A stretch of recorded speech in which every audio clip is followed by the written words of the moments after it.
विद्यार्थी मित्रांनो, आजच्या लेक्चरमध्ये आपण भारतीय वित्तीय व्यवस्थेचे कार्य जे आहेत ते अभ्यासणार आहोत.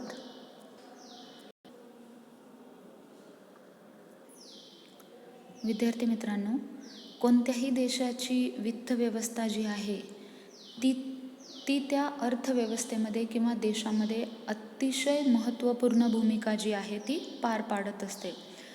त्याचबरोबर विद्यार्थी मित्रांनो, वित्तीय प्रणाली आहे किंवा वित्तीय व्यवस्था जी आहे ती अर्थव्यवस्थेला दिशा देण्याचं कामही करत असते. मग विद्यार्थी मित्रांनो, अर्थव्यवस्थेला ही दिशा देण्याचं काम जे आहे ते प्रत्यक्षात वित्तीय प्रणाली जी आहे ती करत नसली तरी वित्तीय घटकांच्या माध्यमातून योग्य ती दिशा देण्याचं काम जे आहे ते वित्तीय व्यवस्था जी आहे ती करत असते. किंवा पुढे जाऊन असे सांगू शकतो की कोणत्याही अर्थव्यवस्थेच्या विकासाला गती देण्यासाठी वित्त व्यवस्था जी आहे ती अधिकच प्रबळ असावी लागते. मग विद्यार्थी मित्रांनो, वित्त व्यवस्था जी आहे ती देशात किंवा अर्थव्यवस्थेमध्ये अनेक प्रकारचे कार्य जी आहे ती करत असते आणि ह्याच कार्याचं वर्णन जे आहे ते आपण थोडक्यात काही मुद्द्यांचा आधार घेऊन करणार आहोत. विद्यार्थी मित्रांनो, वित्त व्यवस्थेची आपण जी कार्य बघत आहोत त्यात महत्त्वाचं आणि पहिलं कार्य सांगता येईल बचत व गुंतवणुकीस प्रोत्साहन देणे. विद्यार्थी मित्रांनो, तसा जर विचार केला तर कोणत्याही अर्थव्यवस्थेच्या किंवा देशाच्या विकासासाठी बचत आणि गुंतवणूक हे दोनही घटक जे आहे ते अतिशय महत्त्वाचे आहे. कारण त्यातूनच बचत आणि गुंतवणूक ह्या दोघांमधूनच अर्थव्यवस्थेमध्ये भांडवल निर्मिती जी आहे ती होत असते. आणि भांडवल निर्मिती जर अर्थव्यवस्थेमध्ये व्यवस्थित झाली विद्यार्थी मित्रांनो, किंवा भांडवल निर्मितीचा दर जर चांगला असेल किंवा जास्त असेल तर अर्थव्यवस्था जी आहे ती प्रगतीच्या दिशेने मार्गक्रमण जी आहे ती करत असते. मग विद्यार्थी मित्रांनो, अर्थव्यवस्थेमधील किंवा देशामधील वित्त व्यवस्था जी आहे ती वित्त व्यवस्थेचं महत्त्वाचं हेच काम आहे की बचत जी आहे म्हणजे लोकांनी त्यांच्या उत्पन्नापैकी जो भाग उपभोगावर खर्च केलेला आहे तो सोडून जो त्यांनी भविष्य जे आहे ते सुरक्षित करण्यासाठी जो काही भाग बाजूला ठेवलेला आहे त्याला आपण बचत म्हणतो. ही बचत जी आहे ती बचत गोळा करून ती गुंतवणुकीमध्ये रूपांतरित करण्याचं काम जे आहे ते वित्त व्यवस्थेकडनं विद्यार्थी मित्रांनो केलं जातं. मग पुढे जाऊन आपण विद्यार्थी मित्रांनो काय सांगू शकतो की अर्थव्यवस्थेमध्ये म्हणून ही बचत जितकी जास्त असेल तितकीच अर्थव्यवस्थेमध्ये गुंतवणूक जी आहे ती जास्त असते. म्हणून विद्यार्थी मित्रांनो, आपण जर वित्त व्यवस्थेचा विचार करताना सांगितलं तर बचत जी आहे ती बचत गोळा करणाऱ्या संस्था आणि ही बचत जी आहे ती गुंतवणुकीमध्ये रूपांतरित करणाऱ्या संस्था म्हणजेच गुंतवणुकीस चालना देणाऱ्या संस्था असे दोन गट जे आहेत ते वित्त व्यवस्थेमध्ये आपल्याला बघायला मिळतात. मग विद्यार्थी मित्रांनो, ज्या बचत गोळा किंवा बचतीच्या रूपामध्ये ज्या ठेवी आहेत त्या गोळा करण्याचं काम जे आहे ते सर्व प्रकारच्या बँका असतील, पतसंस्था असतील किंवा यासारख्या संस्था ज्या आहेत त्या हे काम करत असतात. मग विद्यार्थी मित्रांनो, ह्या संस्था ज्या आहेत ह्या बचती गोळा करताना व्याज जे आहे ते व्याजही जी लोक बचत म्हणून त्यांच्याकडे ठेवी ठेवतात त्यांना व्याज जे आहे ते परत करत असतात. मग व्याज मिळतं म्हणून अर्थव्यवस्थेतील लोक जी आहेत ती काय करतात, त्यांच्याजवळ ठेवलेला पैसा जो आहे जो बचत म्हणून ठेवलेला आहे तो विश्वासाने ह्या संस्थांकडे देत असतो.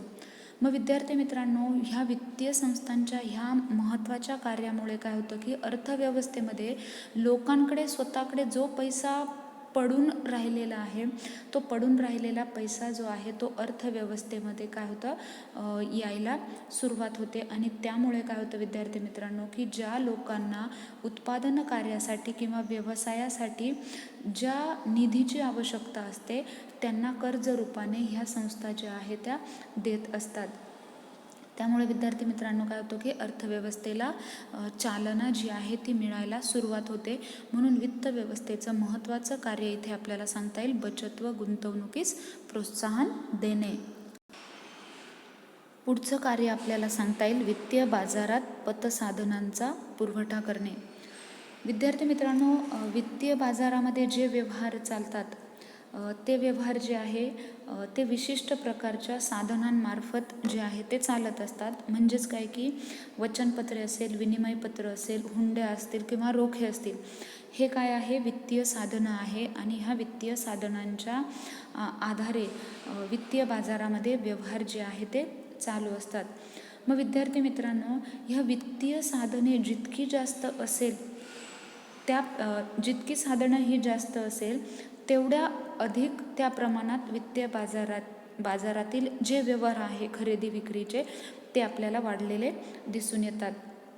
मग विद्यार्थी मित्रांनो, इथं वित्त व्यवस्थेचं महत्त्वाचं कार्य हे आहे की वित्तीय बाजारातील संस्था ज्या आहेत त्या आपल्या विविध योजना ज्या आहेत त्या योजनांमार्फत विविध प्रकारच्या वित्तीय साधनांची निर्मिती करत असतात. त्यामुळे काय होतं की त्यांच्या या कार्यामुळे वित्तीय साधनं जी आहे त्या वित्तीय साधनांची संख्या जी आहे ती आपल्याला वाढलेली दिसून येते. पुढचं कार्य विद्यार्थी मित्रांनो आपल्याला सांगता येईल की निधीचे संकलन करून त्याचे गुंतवणुकीत रूपांतरण करणे. विद्यार्थी मित्रांनो, आत्तापर्यंत आपल्या हे लक्षात आलंच असेल की वित्त व्यवस्था जी आहे ती बचत जी आहे, लोकांकडे जी बचत म्हणून त्यांनी ठेवलेली रक्कम आहे ती बचत जी आहे ती गोळा करून ती बचत गुंतवणुकीमध्ये रूपांतरित करण्याचं काम जे आहे ते, हे महत्त्वाचं काम जे आहे ते वित्त व्यवस्था किंवा वित्तीय प्रणाली जी आहे ती करत असते. मग विद्यार्थी मित्रांनो, वित्त व्यवस्थेतील ज्या विविध संस्था आहेत त्या अर्थव्यवस्थेमध्ये काय करतात की विविध मार्गांनी वित्तीय संसाधनांचं संकलन जे आहे ते करीत असतात. आणि त्यामुळे काय होतं की संकलित केलेला निधी अर्थव्यवस्थेतील ज्या संस्था आहेत त्या संस्थांना गुंतवणुकीसाठी उपलब्ध करून देतात. आणि त्यामुळे काय होतं विद्यार्थी मित्रांनो की अर्थव्यवस्थेमधील बचत जी आहे ती गुंतवणुकीमध्ये काय होत असते, रूपांतरित होताना दिसते.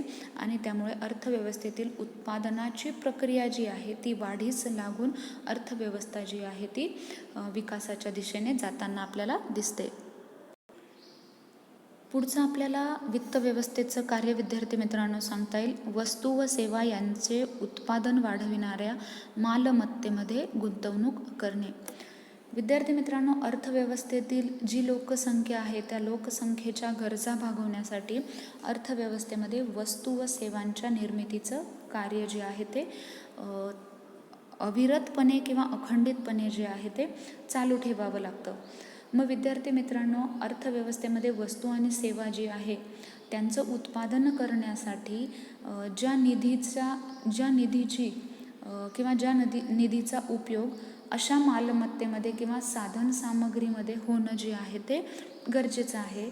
मग ज्यांच्यामार्फत वस्तू व सेवा यांचं उत्पादन होत असतं या कार्यासाठी वित्तीय संस्था ज्या आहेत त्या मध्यस्थ म्हणून खूप मोठी मदत जी आहे ती करताना आपल्याला दिसून येतात. त्यापुढचं कार्य विद्यार्थी मित्रांनो आपल्याला सांगता येईल की आर्थिक क्रियांमधील जोखीम, धोके व अनिश्चितता कमी करणे.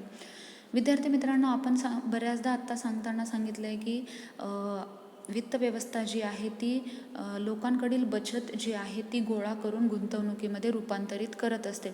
परंतु विद्यार्थी मित्रांनो, बचत करणारे घटक आणि बचत जी आहे ती गुंतवणुकीमध्ये रूपांतरित करणारे घटक या दोनही घटकांना किंवा त्यांच्यामध्ये ज्या ह्या क्रिया होत आहेत त्याच्यामध्ये धोके जे आहे ते असतात, जोखीम देखील असते किंवा त्यामध्ये अनिश्चितता देखील असते.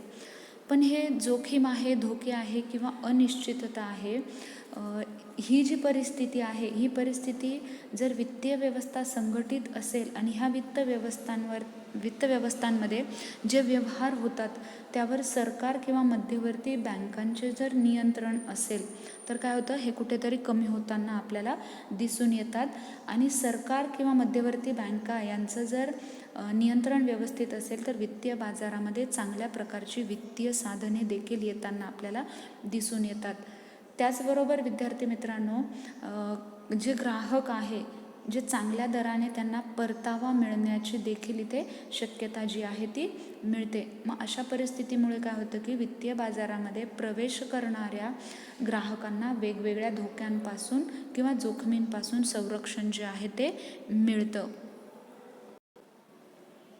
पुढचं विद्यार्थी मित्रांनो आपल्याला पॉईंट सांगता येईल माहिती संकलन आणि प्रकाशन. विद्यार्थी मित्रांनो आता जे वित्तीय बाजार आहे त्या वित्तीय बाजारामध्ये ज्या संस्था आहेत त्या संस्था वेगवेगळ्या प्रकारची माहिती जी आहे ती गोळा करण्याचं काम करत असतात आणि त्या माहितीच्या आधारे काही निष्कर्ष देखील काढत असतात.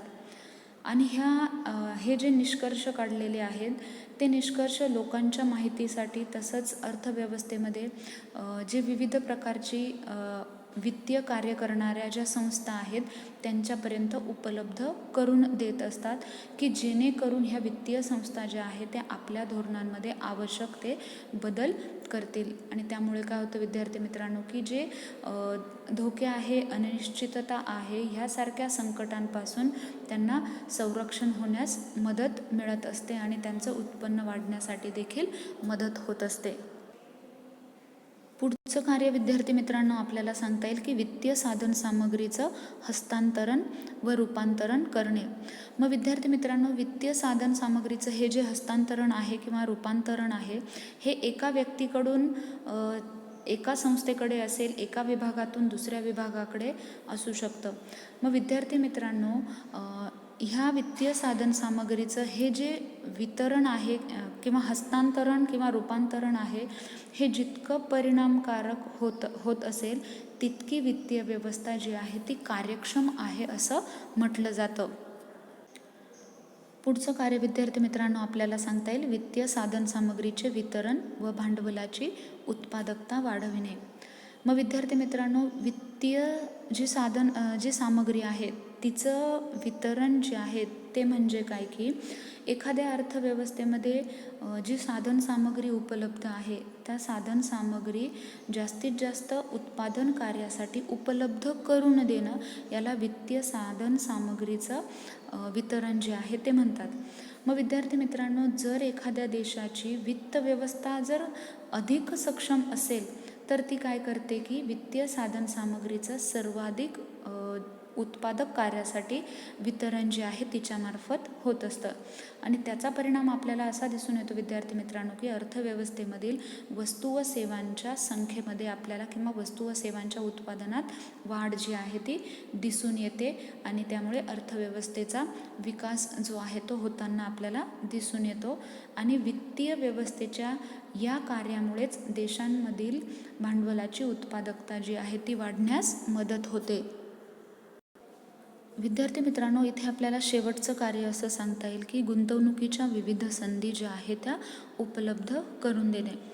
विद्यार्थी मित्रांनो अर्थव्यवस्थेमध्ये गुंतवणूक करणारे जे घटक आहे त्या घटकांना जर योग्य आणि विविध प्रकारच्या जर संधी मिळत असतील तर हे गुंतवणूक करणारा जो घटक आहे तो त्यांच्या सोयीनुसार ह्या विविध संधींचा लाभ घेऊन आपल्याकडील जी उपलब्ध निधी आहे ती गुंतवत असतात.